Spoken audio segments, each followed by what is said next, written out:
잠언에서는 의인과 악인을 대조해서 많이 이야기합니다. 악인은 어리석은 자이고 의인은 지혜로운 자이죠. 지혜로운 자는 하나님의 말씀, 율법을 지키는 반면에 어리석은 자는 율법을 거스르는 사람입니다. 율법을 듣고 지켜 행하는 자는 복을 받지만 그렇지 않은 자는 저주를 받게 된다고 말씀하고 있습니다. 오늘 잠언 28장에도 의인과 악인의 삶에 대해서 많은 이야기를 해주고 있는데 한 절 한 절 그 의미를 살펴보면서 우리의 삶에 적용해보면 좋겠습니다.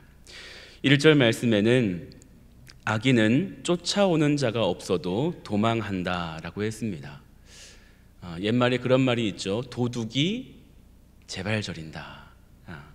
아무도 뭐라고 하지 않았는데 도둑 스스로가 불안감을 느끼고 있다는 말입니다.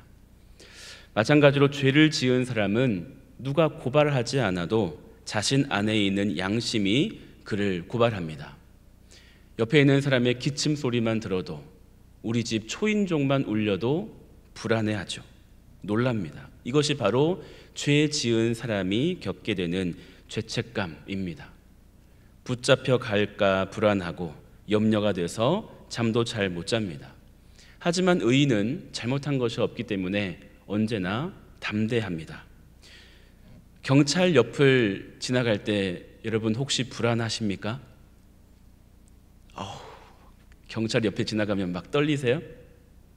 그렇지 않죠. 오히려 경찰이 내 옆에 있으면 나를 보호해 줄 것 같은 안심이 듭니다. 마찬가지로 악인은 하나님께서 자신을 심판하실 것을 알기 때문에 늘 불안합니다. 하지만 의인은 하나님께서 자신을 보호해 주실 것을 알기 때문에 담대한 것이죠. 악을 행하는 자는 일상 속에서 불안과 염려로 살지만 의를 행하는 자는 언제나 평강과 안식을 누리며 살아가는 것입니다. 하나님의 뜻대로 살아가는 자는 하늘의 평강을 누립니다. 우리 보배로운 교우들은 죄악을 멀리하고 하나님과 더불어 살아가심으로 이 평강을 풍성히 누리실 수 있기를 축복합니다. 4절을 보면 율법을 버린 자는 악인을 칭찬하나 율법을 지키는 자는 악인을 대적하느니라 말씀하십니다. 우리 인간을 창조하신 하나님은 사람을 창조하신 후에 자, 이제 너희들 마음대로 한번 살아봐라. 하고 싶은 거 다 하면서 살아라. 라고 말씀하지 않으시고 인간이 참으로 인간답게 살 수 있는 법을 주셨어요. 인생 사용 설명서를 주셨는데 그것이 바로 율법, 하나님의 말씀입니다. 그런데 이 하나님의 법을 버린 자는 양심을 버리고 나쁜 짓을 하는 사람들을 칭찬한다는 거예요. 유유상종이라고 하죠. 나쁜 사람들끼리 어울려 다니는 것입니다. 우리 그리스도인들은 세상 사람들의 잘못된 가치관을 결코 따라가서는 안 될 것입니다. 죄악의 길로 같이 가자고 유혹하고 그렇게 함께 하자 하는 사람들 따르지 마시고 어울리지 않는 것이 하나님의 뜻입니다. 세상과 벗이 되는 것은 하나님과 원수가 되는 것이라 하였습니다. 우리는 악인의 유혹을 대적하고 피해야 합니다. 5절 말씀처럼 악인은 정의가 무엇인지 모릅니다. 하나님 보시기에 옳은 것이 무엇인지 판단하지 못하는 것입니다. 하지만 우리 그리스도인들은 말씀을 통해 무엇이 정의인지 무엇이 공의로운 것인지를 잘 알고 있습니다. 어떻게 사는 것이 하나님의 뜻대로 사는 것인지 우리는 성경 말씀을 통해서 배우고 알고 있습니다. 그러니 이 세상을 살아가는 방식이 다를 수밖에 없어요. 하나님을 모르는 사람, 성경 말씀을 모르는 사람과 알고 있는 우리와는 살아가는 방식이 다를 수밖에 없습니다. 달라야 하고요. 만약에 똑같다면 오히려 그것이 문제일 것입니다. 세상과 타협하고 벗이 되는 것은 하나님을 배신하는 것이라는 것을 우리가 늘 기억하고 악인의 유혹을 잘 이겨내시는, 담대하게 물리치시는 우리 모두가 될 수 있기를 바랍니다. 6절 말씀에 보면 가난하여도 성실하게 행하는 자는 부유하면서 굽게 행하는 자보다 나으니라 하였습니다. 주변에 보면 정말 성실하게 일하며 살아가시는데 가난한 분들이 계십니다. 반대로 거짓말과 속임수, 불법을 행하면서 부자가 된 사람이 있습니다. 누가 더 나은 삶을 사는 걸까요? 여러분, 어떤 사람이 더 나은 삶을 사는 것 같습니까? 성실한데 가난한 사람, 온갖 악을 행하는데 부자인 사람. 여러분의 선택은 1번. 세상은 결과만 봅니다. 그래서 부자가 될 수 있다면 수단과 방법을 가리지 않는 사람들도 있습니다. 하지만 하나님은 가난하게 살아갈지라도 성실하고 정직하게 사는 사람이 죄악된 방법으로 부자가 된 사람보다 낫다, 훨씬 낫다라고 평가해 주십니다. 6절 말씀과 연결되는 18절도 한번 볼까요? 성실하게 행하는 자는 구원을 받을 것이나 굽은 길로 행하는 자는 곧 넘어지리라. 아무리 많은 부귀와 영화를 누린다 할지라도 악을 행하는 자의 미래는 소망이 없는 것입니다. 그는 멸망의 길로 걸어가고 있기 때문이죠. 하지만 반대로 가난하다 할지라도 하나님의 뜻대로 살기 위해 정직하게, 성실하게 이 세상을 살아가는 분들에게는 미래에 소망이 있는 것입니다. 하나님께서 그의 인생을 반드시 붙드실 것이기 때문입니다.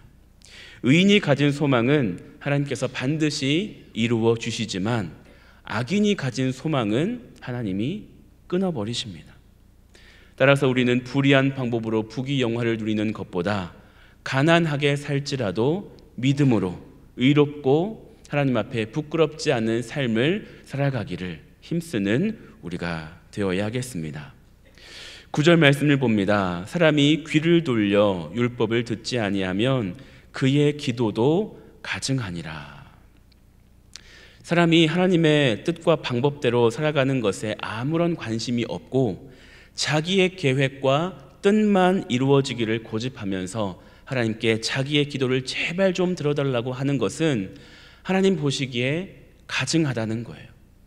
하나님 말씀대로 살고자 하는 마음은 전혀 없으면서 그저 성공하게 해주세요, 그저 내 기도 제목이 빨리 들어지게 빨리 그냥 응답해 주세요 라고 기도한다면 하나님은 그 기도를 가증한 기도라고 여기신다는 거예요. 앞서 말씀드린 것처럼 하나님은 가난할지라도 성실하게 정직하게 사는 것을 원하시는데 그런 성실과 정직에는 관심 없고 불의를 행해서라도 부자가 되고자 하는 계획을 가지고 있다면 하나님이 그 기도에 응답하시겠습니까? 결코 그렇지 않겠죠. 하나님께 구하기 전에 먼저 내 뜻이 하나님의 뜻과 일치하는가, 이것을 꼭 우리가 생각하고 기도해야 합니다. 하나님의 뜻, 그건 잘 모르겠고 뭔지 모르겠고 그냥 내 뜻만 이루어주세요 라고 하는 것은 기도라고 하지만 가증하게 여기신다는 거예요. 여러분, 가증한 기도를 우리 하지 말아야 되겠죠. 그러기 위해서는 하나님의 뜻이 어디 있는지를 우리가 분별하고 그 뜻에 순종하고 그 뜻대로 구하는 것입니다. 나의 고집대로가 아니라 하나님의 뜻을, 하나님의 나라와 의를 먼저 구할 수 있는 우리 모두가 되실 수 있기를 바랍니다. 14절을 봅니다. 항상 경외하는 자는 복되거니와 마음을 완악하게 하는 자는 재앙에 빠지리라. 하나님을 경외하며 살아가는 자는 복된 길을 걸어가게 됩니다. 하지만 하나님을 무시하고 고집부리며 자기 멋대로 살아가려고 하는 자는 반드시 재앙에 빠지게 된다는 말씀입니다. 세상 사람들은 하나님이 어디 있어? 야, 하나님 있어? 보여줘. 없어. 야, 교회 뭐하러 가냐? 하나님 없어. 죽으면 다 끝이야 라고 말하는 사람들이 있는데, 인간적인 방법과 수단으로 하나님의 심판을 피할 수는 없을 것입니다. 그렇게 하나님을 무시하고 코웃음 치던 사람들은 나중에 심판의 때에 가면 자신이 얼마나 어리석은지를 그제야 뼈저리게 느끼고 땅을 치게 될 것입니다. 하나님은 하나님을 멸시하고 교만한 자들은 반드시 재앙에 빠지게 하시고 심판하실 것입니다. 하나님을 경외하며 죄를 삼가며 살아가는 것이 이 세상에 가장 복된 삶을 살아가는 최고의 길이라는 것을 여러분 꼭 기억하시기를 바랍니다. 그래서 우리는 날마다 하나님을 경외하며 공경하고 두려워하며 살아가는 저와 여러분 되시기를 바랍니다. 오늘 말씀을 읽다 보면 자주 등장하는 단어가 있었습니다. 가난이라는 단어인데요, 하나님은 율법에 순종하며 살 것을 강조하시면서 동일하게 무엇을 원하시냐면 이웃과 바른 관계를 맺는 것을 원하시는 것을 우리가 알 수 있습니다. 이웃과 바른 관계를 맺기 위해서는 많이 가진 사람이 적게 가진 사람을 배려하고 구제하는 일에 물질을 사용해야 한다고 말씀하시는 것입니다. 3절입니다. 가난한 자를 학대하는 가난한 자는 곡식을 남기지 아니하는 포구 같으니라. 가난한 자가 가난한 자를 학대한다고 해요. 부자가 가난한 사람을 학대할 것 같은데 이 말씀에는 가난한 자를 학대하는 가난한 자가 있다는 거예요. 여러분 생각해 보세요. 어떤 한 사람이 가난한 사람이 있습니다. 그런데 부자가 이 사람을 학대하는 것이 더 괴로울까요? 가난한 사람이 이 사람을 학대하는 것이 더 괴로울까요? 아이러니하게도 부자가 아니라 가난한 사람이 학대하는 것이 더 심하다고 하는 거예요. 왜냐하면 풍족한 부자는 자기한테 필요 없는 것은, 부스러기 같은 것은 그래도 넘겨줄 수 있을 거예요. 남겨줄 수 있을 거예요. 하지만 가난한 사람은 다 가져가는 거예요. 하나도 남김없이 다 가져가니까 이 가난한 사람이 느끼는 그 학대가 훨씬 심하다라는 거죠. 부족하니까 절실하게 되고 절실하니까 무자비하게 되는 이런 악한 행위가 일어난다는 것이죠. 8절입니다. 중한 별리로 자기 재산을 누리는 것은 가난한 사람을 불쌍히 여기는 자를 위해 그 재산을 저축하는 것이니라. 전 이 말씀을 보고 한 번에 잘 이해가 안 됐어요. 여러분 이해가 되시나요? 중한 별리로 자기 재산을 누리는 것은 가난한 사람을 불쌍히 여기는 자를 위해 그 재산을 저축하는 것이니라. 이게 어떤 의미일까요? 중한 별리로 자기 재산을 누린다는 것은 고리대금으로 재산을 늘리는 것을 의미합니다. 율법서에 보면 많은 이자를 받는 것은 율법으로 금하고 있습니다. 일반적으로 남에게 돈을 빌려 쓰는 사람은 가난한 사람이에요. 그런데 그 가난한 사람에게 높은 이자를 받는 것은, 이것은 하나님 보시기에 기쁜 일이 아니라는 거죠. 가혹한 일이라는 것입니다. 높은 이자를 내는 돈을 빌리면 이자에 또 이자가 붙어서 빌린 돈을 더 갚기가 어려워집니다. 고대 사회에서는 돈을 갚지 못하면 어떻게 했나요? 논과 밭을 팔아서 이자를 갚고, 그래도 갚지 못하면 가축을 팔고, 또 갚지 못하면 가족을 팔아서라도 그 돈을, 그 빚을 갚도록 했습니다. 그렇기 때문에 고리대금으로 자유인을 종으로 만드는 비인간적인 행위를 하나님은 금하신 것입니다. 중한 별리로 자기 재산을 누리는 것, 부당한 방법으로, 불법으로 재물을 모은 경우, 이 모은 재물은 가난한 사람을 불쌍히 여기는 자를 위해 그 재산을 저축하는 것이다. 이것이 무슨 말이냐면 불법으로 번 돈은 정상적으로 자기가 사용할 수 없고 그 돈은 흐르고 흘러서 가난한 사람을 불쌍히 여기고 돕는 사람들에게 들어가서 그들을 돕고 구제하는 일에 사용될 것이다 라고 하는 의미입니다. 여러분, 갑자기 졸부가 된 사람치고 돈을 의미 있게 가치 있게 사용하는 사람을 보기는 드뭅니다. 갑자기 부자가 된 사람은 그 돈의 가치를 잘 알지 못해요. 땀 흘리며 돈을 번 분들은 이 돈이 얼마나 가치 있는지를 알아서 가치 있게 사용합니다. 그런데 너무나 쉽게 돈을 버는 사람은 돈을 쓰는 것도 흥청망청 의미 없게 가치 없게 사용하는 거죠. 한편 이 본문에 가난한 자를 불쌍히 여기는 자, 이 존재가 하나님이라고 해석하는 견해도 있습니다. 그러니까 하나님이야말로 고아와 과부, 나그네와 같은 약한 자를 긍휼히 여기시는 분이기 때문에 그분을 위해 저축하는 것이다 라는 것은 그분이 가져간다는 거예요. 하나님이 악한 방법으로, 불의한 방법으로 거두어들인 재물은 가난한 사람을 긍휼히 여기시고 그들을 돕기 원하시는 하나님이 그것을 가져가셔서 어려운 이웃들을 위해 사용하신다라는 의미입니다. 어느 면으로 보나 불의한 방법으로 재물을 취득하는 자는 하나님의 심판을 받아서 그 재산을 잃게 된다는 의미를 가지고 있습니다. 15절에 볼까요? 가난한 백성을 압제하는 악한 관원은 부르짖는 사자와 줄인 곰 같으니라. 27절, 가난한 자를 구제하는 자는 궁핍하지 아니하려니와 못본 채 하는 자에게는 저주가 크리라. 여러분, 성경 말씀을 보면 많은 곳에서 이와 같은 말씀이 있습니다. 가난한 자를 구제하라, 가난한 자를 학대하지 말아라, 불쌍히 여겨라, 그들을 압제하지 말아라 라고 말씀합니다. 하나님을 사랑하는 것은 곧 이웃을 사랑하는 것이기 때문입니다.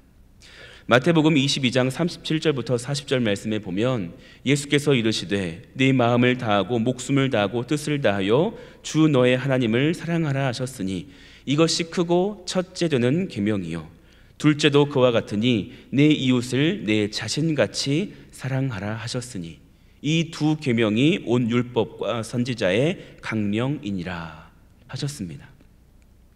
예수님은 온 율법과 선지자의 강령, 율법서와 예언서에 있는 모든 말씀을 두 가지로 압축하셨는데 그것이 곧 하나님 사랑, 이웃 사랑이라고 말씀하신 것입니다. 둘째도 그와 같으니 라고 한 것은 첫 번째가 더 중요하고 두 번째가 그 다음이다 라는 것이 아니라 첫 번째와 두 번째 이것이 똑같다라는 거예요. 그러니 하나님을 사랑한다고 하면서 이웃을 돌보지 않는 사람은 결국 하나님을 사랑하는 것이 아니라는 거예요. 눈에 보이는 이웃을 사랑하지 않으면서 어려운 이웃을 돕지 않으면서 눈에 보이지 않는 하나님을 사랑한다라는 것은 거짓말이라는 거죠.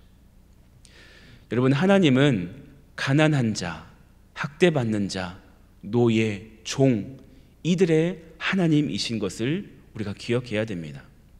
다른 종교는 권력을 가진 자가 종교를 이용하는데 그래서 자기가 이 권력을 가진 것은 신의 뜻이다 이렇게 해석을 하면서 신을 권력을 남용하는 데 끌어들입니다.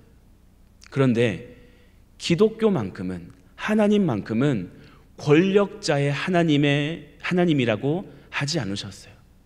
하나님은 어떤 분이세요? 억압받는 자, 학대받는 자, 가난한 자, 연약한 자 그들의 하나님이 되어주시는 거예요.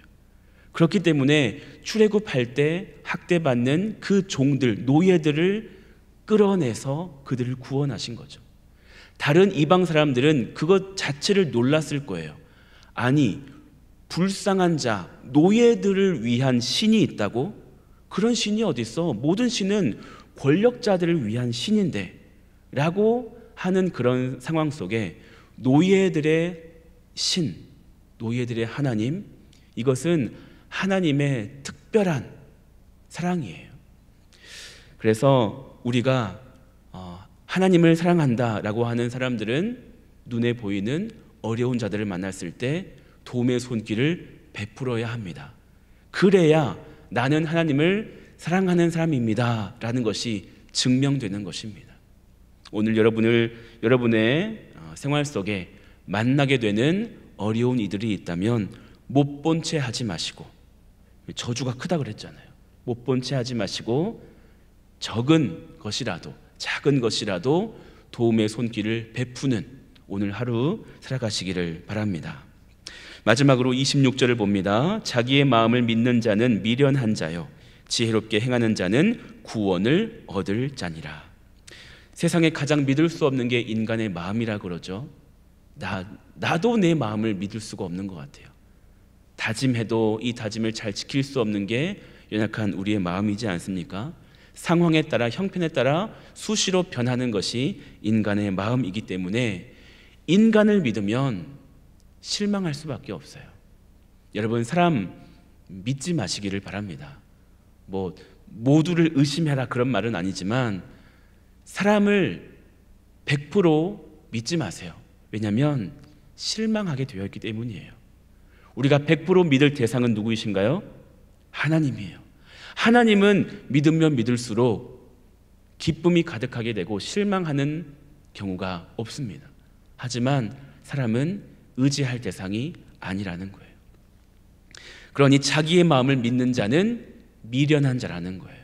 자기의 마음뿐만이 아니라 인간, 옆에 있는 사람을 의지하고 믿는 자는 어리석은 사람이다 라고 합니다. 그러니 하나님을 온전히 신뢰하고 따르는 여러분이 되셔서 구원을 얻는 여러분 되시기를 축복합니다. 말씀을 정리해 봅니다. 하나님 말씀인 율법을 지키는 자가 지혜로운 사람입니다. 하나님을 경외한다는 것은 하나님의 말씀을 지키는 것을 의미합니다. 그러므로 지혜로운 우리 보배로운 교회 여러분, 하나님 말씀 지키며 순종하는 여러분들 되시기를 축복합니다. 그리고 지혜로운 사람은 자기만 위해서 살아가는 것이 아니라 어려운 사람, 부족한 사람, 가난한 사람을 구제하고 돕는 일에 앞장서는 사람입니다. 자기 이웃을 내 몸처럼 사랑하는, 그래서 하나님의 뜻을 이루어가는 우리 보배로운 교우들 다 되시기를 주님의 이름으로 축복합니다. 아멘. 기도하겠습니다. 하나님 아버지, 감사합니다. 오늘도 하루의 시작을 주의 전으로 나아와서 말씀 듣고 이 말씀에 순종하고자 하는 마음으로 시작하게 하시니 감사합니다. 하나님, 잠언 말씀을 통하여서 우리에게 지혜로운 삶을 많이 가르쳐 주시고 계십니다. 하나님, 그러나 이것을 아는 것에서 그치면 아무 소용이 없겠습니다. 하나님, 작은 것 하나라도 오늘 들은 말씀, 오늘 읽은 말씀 한 구절이라도 우리가 행함으로 옮길 수 있게 하여 주시옵소서. 하나님, 하나님을 경외하는 자가 복되다 하였습니다.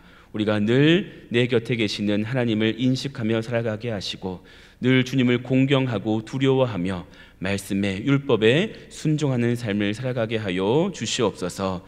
특별히 오늘 잠언 28장에는 가난한 사람을 돌아보아라 라고 하는 말씀을 많이 주셨습니다.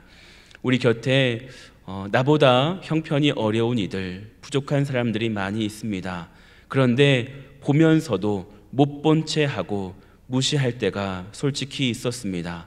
하나님, 용서해 주시고 하나님의 마음이 연약한 자들, 가난하고 불쌍한 자들을 향해 있다는 것을 우리가 기억하고 우리가 작은 손길이나마 내밀게 하여 주시고, 그래서 하나님의 사랑을 나누고 함께 복음을 증거할 수 있는 하나님을 사랑하는 자로서 그 삶을 증명해낼 수 있는 우리 모두가 되게 하여 주시옵소서. 오늘 하루 살아갈 때에 하나님의 뜻을 따르고 하나님의 나라를 확장시키는 데 앞장서게 하여 주시옵소서. 모든 것을 주께 맡겨드리며 예수 그리스도의 이름으로 감사하며 기도하옵나이다. 아멘.